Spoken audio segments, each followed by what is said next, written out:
দেখুন, আমরা বারবার বলে আসছি যে নির্বাচন কমিশন যে সিদ্ধান্তগুলো নেয় সেই সিদ্ধান্তের কোনো নীতিমালা নেই। মোবাইল দেখছে মোবাইল মার্কা, ট্রাইপড দেখছে ট্রাইপড মার্কা, ওই যে সূর্য দেখতেছি উপরে, তো ওই দেখলাম যে ওখানে সূর্য মার্কাও আছে, মানে কোথাও কি সূর্য মার্কা। বিএনপি এবং জামাতের সাথে যে দূরত্ব তৈরি হয়েছে যেটি বলছেন সেটি সত্য নয়। আমরা যে বিষয়টা ক্রিয়াশীল বাংলাদেশে যে রাজনৈতিক দলগুলো রয়েছে তাদের সাথে সবার সাথে প্রত্যেকটি রাজনৈতিক দলের ওয়ার্কিং রিলেশন থাকে, সংস্কারের পক্ষে যারা অবস্থান নেয়। এবং আমরা দেখেছি যে বিভিন্ন সময়ে আমরা যে সংস্কার প্রস্তাবনা দিয়েছি সেটির সাথে কখনো আমরা দেখেছি জামাত একমত হয়েছে, আবার কখনো কখনো তারা তাদের অবস্থান পরিবর্তন করেছে। একই জিনিস আবার বিএনপির ক্ষেত্রেও হয়েছে।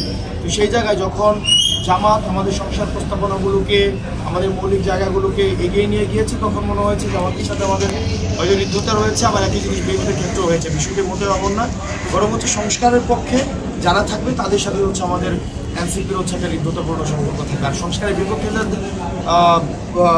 যারা অবস্থান নেবে এনসিপির সাথে তাদের দূরত্ব তৈরি হবে। দ্বিতীয় যে বিষয়টি, নির্বাচনে জোটে যাওয়া বা না যাওয়ার বিষয়ে আমাদের এনসিপির আহ্বায়ক জনাব নাহিদ ইসলাম ইতিমধ্যে স্পষ্ট করেছেন যে আমাদের জোট হওয়া, নির্বাচনে অ্যালায়েন্স হওয়ার সেটির একটি মৌলিক যে নীতি, সেই নীতিটি সংস্কারের পক্ষে কারা রয়েছে, সংস্কারের বিপক্ষে কারা রয়েছে, এবং সেটি সময় নির্ধারণ করে দিবে।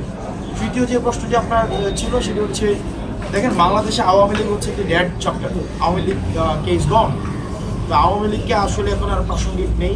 আমরা আওয়ামী লীগকে বাদ দিয়ে বাংলাদেশে এগিয়ে যাচ্ছে, এবং বাংলাদেশের আসলে পুনর্গঠন সেদিন থেকেই সম্ভব হয়েছে। এই যে আমাদের ক্রিয়াশীল রাজনৈতিক দলগুলো আমাদের এক টেবিলে বসে আলোচনা করছে, এই কারণে আলোচনা করতে পারছে কারণ আওয়ামী লীগ। তো বাংলাদেশের রাজনৈতিক পুনর্গঠন সেদিন থেকে শুরু হয়েছে যেদিন আওয়ামী লীগবিহীন বাংলাদেশ শুরু হয়েছে। তো এক্ষেত্রে আওয়ামী লীগের আবার পুনর্বাসন, আওয়ামী লীগের আবার আপনার কোনোভাবেই সমঝোতা, এই প্রশ্নগুলোই অবাঞ্ছিত, বিশেষ করে এনসিপির কাছে এটা কোনোভাবেই সম্ভব নয়। তৃতীয়ত যে বিষয়টি সেটি আমরা দেখেছি যে আপনি বলেছেন যে বিএনপি এবং জামাতে ইসলামী, সেটি আওয়ামী লীগকে কাছে টানার একটি বিভিন্ন প্রচেষ্টা আমরা সোশ্যাল মিডিয়াতে দেখেছি যে করা হচ্ছে ভোটার হিসেবে।